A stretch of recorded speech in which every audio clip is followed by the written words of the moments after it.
Coucou les filles, j'espère que vous allez bien cette semaine. J'ai de la chance de vous faire une vidéo parce que j'ai H qui m'a écrit, entre autres, hein, mais elle a osé de m'écrire ses interrogations, ses questions, ses peurs, ses tristesses. Et je trouve vraiment super parce que du coup, elle m'a permis de faire une vidéo avec ça. En fait, elle m'a fait part de son sentiment de culpabilité par rapport à son ventre parce que ça fait des années qu'elle lui en a voulu. Elle me dit, ben voilà, moi j'ai l'impression que c'est à cause de lui que j'ai pas eu ce bébé.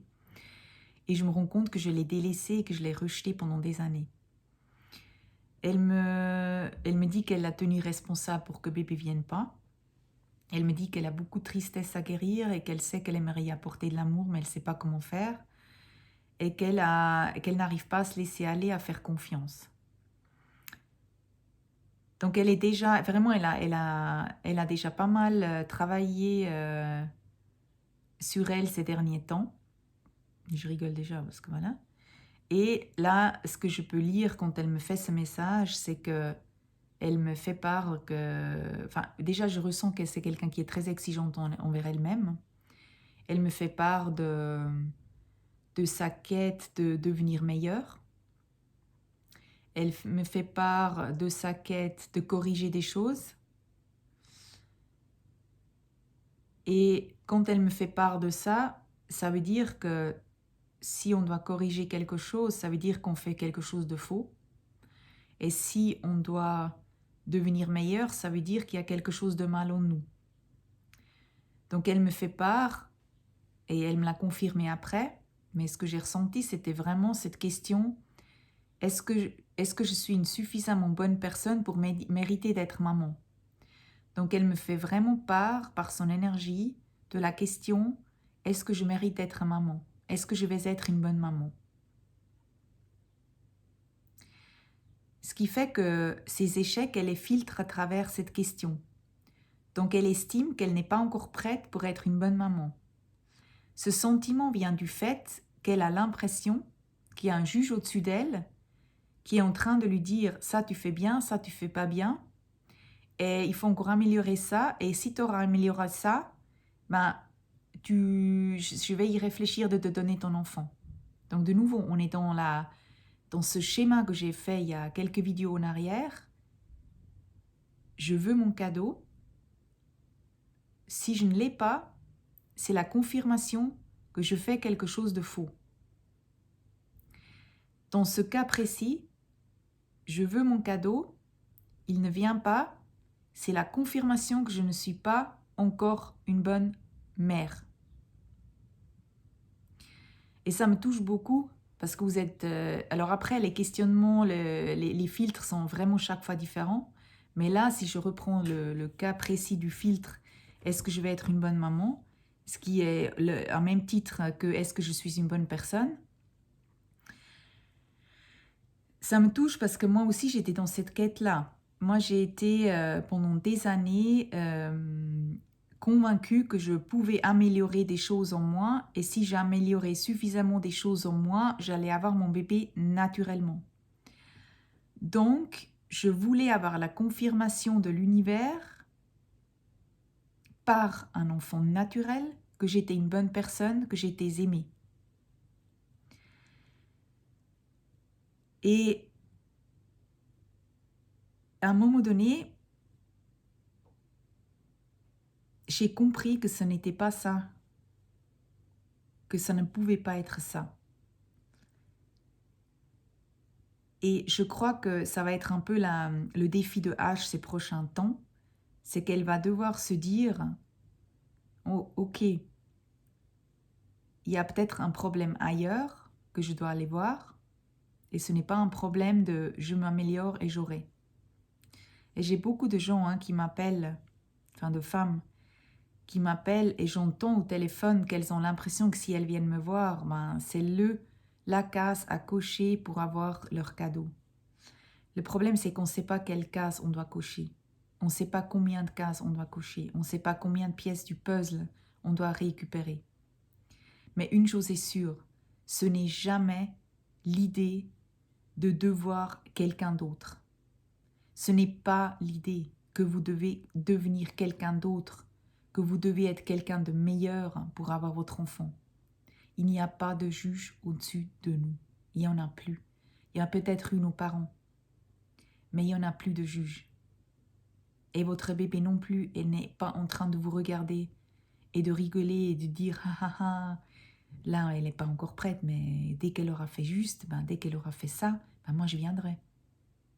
Non, ce n'est pas ça la question. La problématique dans ce que vit H, c'est que au moment donné où elle va aller voir un spécialiste de la fertilité, elle va certainement lui dire non pour la PMA parce qu'elle ne peut pas lui dire oui. Parce que de lui dire oui veut dire qu'elle accepte pas avoir eu sa preuve qu'elle est une bonne maman. Pour elle, pour l'instant, sa seule preuve qu'elle aurait de valable pour lui confirmer qu'elle va être une bonne maman, c'est qu'elle est son enfant naturellement. Et c'est ce qu'elle essaye actuellement de se prouver. Il faut peut-être soulever la question qu'est-ce qu'être une bonne personne et qu'est-ce qu'être une mauvaise personne. Je crois qu'on fait une erreur de calcul. On a l'impression qu'on doit enlever des choses en nous pour devenir plus pur, plus lumière, plus positif. On a l'impression qu'on doit enlever des parts d'ombre pour devenir plus lumière. Le problème, c'est qu'on ne devient pas plus lumière, on devient plus moitié. On ne devient pas plus le tout, on devient plus moitié. Parce que le tout, ce qu'on appelle le tout, c'est le noir et le blanc. Si je prends le symbole de yin et yang, s'il n'y avait que le blanc, on ne saura pas que c'est blanc. Quand il n'y a que le noir, on ne saura pas parce que c'est que noir. La lumière ne sait pas qu'elle est lumière tant qu'elle ne sait pas ce que c'est l'ombre.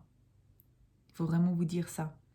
Et les deux ont le droit d'exister. Les deux sont la totalité. Il n'y a pas une totalité qui est que blanche. Il n'y a pas de jugement en bien ou en mal à un certain niveau. Parce que on ne sait pas pourquoi le bien est bien et pourquoi le mal est mal. Ou pourquoi peut-être le mal est bien pour quelque chose et peut-être le bien est mal pour quelque chose. Vous le voyez très bien. Vous pouvez faire quelque chose de parfaitement juste et être le bourreau de quelqu'un. Juste pour vous, mais vous êtes le bourreau de quelqu'un. Typiquement, c'est très difficile si vous allez dans la quête être une bonne maman, parce que je peux déjà vous dire que vous allez être une mauvaise maman. Parce que je le vois tous les jours avec mes enfants. Je donne juste l'exemple de quand ma fille rentre de l'école à midi, et moi je suis en train de faire la preuve d'être une bonne maman parce que je lui fais un repas équilibré. Et ce repas équilibré, il faut bien pas qu'il brûle dans la casserole. Donc je suis en train de préoccuper de faire mes carottes, au lieu de l'écouter ce qu'elle me raconte de la matinée qui était vraiment important pour elle. Donc elle, ce qu'elle retient, c'est qu'elle est rejetée parce qu'elle n'est pas écoutée et que je suis une mauvaise maman à ses yeux. C'est quoi mauvais, c'est quoi bon? Aux yeux de qui? Je crois vraiment que c'est l'occasion aujourd'hui de mettre en doute vos jugements sur vous-même. Est-ce que ce n'est pas mieux de nous accepter dans notre totalité en sachant que nous ne pouvons pas être une bonne personne sans être en même temps une mauvaise? Si on accepte qu'on peut être fautive, qu'on peut être égoïste, qu'on peut être radine, qu'on peut être parfois pas à la hauteur, c'est nous, c'est humain. Les humains ne sont pas que lumière. On ne peut rien éradiquer. On ne peut rien... Le problème, c'est que si on essaye de devenir plus quelque chose, on est justement dans le rejet. Donc ce qu'on vibre, c'est le rejet de nous. Donc ce qu'on attire, c'est le rejet de nous. On rejette constamment une partie de nous en estimant qu'elle est mal. Mais il n'y a pas de mal, il n'y a que l'humain. Et ce que vous allez accueillir, c'est un humain aussi. Et lui, il y aura des côtés que vous estimez plus ou moins bien. Mais si votre enfant, il vous voit vivre votre humanité, ça veut dire vos côtés qui sont moins bien, vos côtés qui sont bien, selon votre jugement de nouveau, parce que vous allez vous juger constamment en tant que maman. S'il vous voit accepter que vous pouvez des fois aussi échouer dans ce que vous faites, lui, il osera échouer. Il y a plein de parents qui ont tellement fait comprendre à leurs enfants qu'ils sont parfaits que ces enfants sont plus tard chez les psys parce qu'ils ne pourront jamais être à la hauteur de leurs parents, parce qu'ils les ont jamais vus échouer, ils les ont jamais vus faire faux, ils les ont jamais observés de s'accepter de faire faux. C'est un énorme cadeau que vous faites déjà à votre enfant maintenant, de ne pas vous dire il faut enlever des parties de moi. Non, je dois les récupérer, je dois les accepter. Et le désir d'enfant, c'est rien d'autre qu'un miroir de vos blessures. C'est rien d'autre que de vous montrer qu'est-ce que vous avez en vous qui vous fait mal, parce que vous n'êtes pas mal. Vous avez mal. Et vous avez mal, et ça vaut la peine de le regarder, que vous avez mal. Mais vous n'avez pas mal parce que l'enfant ne vient pas. Vous avez mal parce que vous le traduisez comme quelque chose qui est un rejet, ou qui est une punition, ou qui est un abandon. Vous voyez, si vous êtes dans cette traduction-là, que la vie vous veut du mal, ben chaque règle, chaque échec d'implantation, vous allez le prendre comme un rejet, comme quelque chose que la vie vous veut du mal, donc la vie vous veut punir. Mais si vous êtes plus dans la réflexion, il n'y a pas de juge, il n'y a pas de punition, donc ça veut dire qu'il n'y a que des solutions que je suis capable de voir, que je suis capable de récolter, ben vous allez tout simplement aller plus naturellement vers la recherche d'une solution. Si vous savez que personne n'est là pour vous punir, vous allez moins être dans la résistance, vous allez plus vous ouvrir et vous allez être plus ouverte à toutes les solutions que la vie vous propose. Et parfois, la solution, c'est la PMA et les médicaments. Vous savez, à un moment donné, moi qui parlais avec Zoé déjà bien avant sa conception, à un moment donné, je lui ai vraiment dit, Zoé, j'ai tout fait là. J'ai essayé de devenir quelqu'un de meilleur pour toi. Et aujourd'hui, je ne suis plus d'accord d'aller plus loin. Je ne suis plus d'accord de m'améliorer parce que voilà ce que je suis. Je suis ni moins ni plus, je suis moi. Si tu viens, et si tu viens pas, ben tu viendras pas. Mais je ne peux pas et je ne veux pas continuer cette quête de m'améliorer. Je n'ai plus envie. Ça veut dire que j'ai accepté que cet enfant pouvait venir aussi avec mes parties qui me plaisaient moins, mais qui sont quand même moi. Et j'ai accepté aussi que je ne devais pas me prouver d'être une bonne personne à travers un enfant naturel. J'ai du coup pu accepter la PMA. J'ai pu accepter les médicaments. Je n'avais plus rien à me prouver. Et c'est là où est peut-être l'enjeu pour certaines d'entre vous. C'est de ne pas obtenir votre preuve que vous êtes une bonne personne, mais de simplement écouter ce que la vie vous amène. Ça veut dire un problème pour lequel il y a une solution. Je crois que la quête de tout ça, c'est de nous connaître et pas de nous rejeter. Parce que quand on se connaît sans nous juger, ben on se détend. On peut comprendre pourquoi on traduit certaines choses de telle manière et du coup on a à nouveau le choix.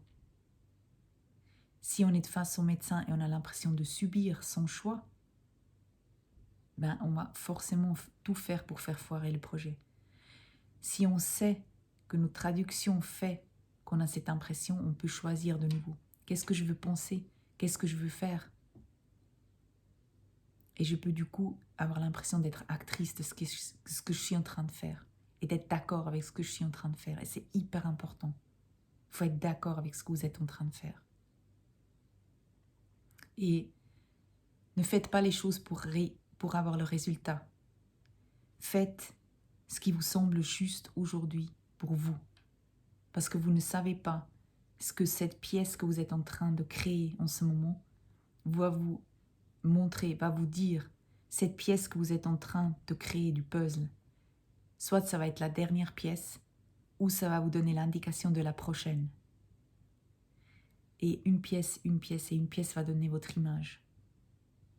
Mais soyez-en sûrs que ce que vous appelez votre juge est en fait que amour, et que cet amour est là pour vous aider à construire le puzzle qui vous correspond.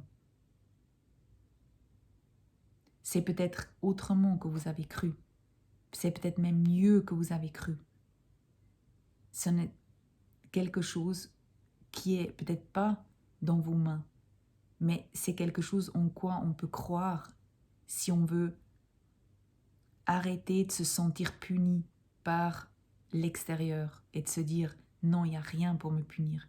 Il n'y a que des choses à me montrer, à comprendre de moi et de ma vie. Et peut-être c'est ça la quête de ce que vous êtes en train de vivre en ce moment. C'est d'en savoir plus sur vous pour que vous puissiez après votre vie future profiter de ça et avoir une vie meilleure. Je crois sincèrement que j'ai une vie meilleure aujourd'hui. Même si je vois que je suis pour plein de points encore exactement au même point qu'à l'époque. J'ai toujours les mêmes blessures, j'ai toujours les mêmes doutes à un autre niveau. Donc en soi, je n'ai pas évolué. Mais la vie a avancé. La vie a fait qu'aujourd'hui, je suis à ce point-là, toujours comme je suis. Toujours avec mes parties d'ombre et de lumière, qui sont rien d'autre que la totalité de ce que je suis. Voilà. J'aurais pu interpréter ce message de différentes manières. Il y a matière de faire une vidéo de 3 semaines. Un stage de 3 semaines. Mais voilà ce que j'ai déjà pu en tirer de ce message-là. Et j'espère que vous continuez à m'envoyer vos témoignages qui sont toujours utiles pour d'autres personnes. Je vous embrasse et à bientôt. Au revoir.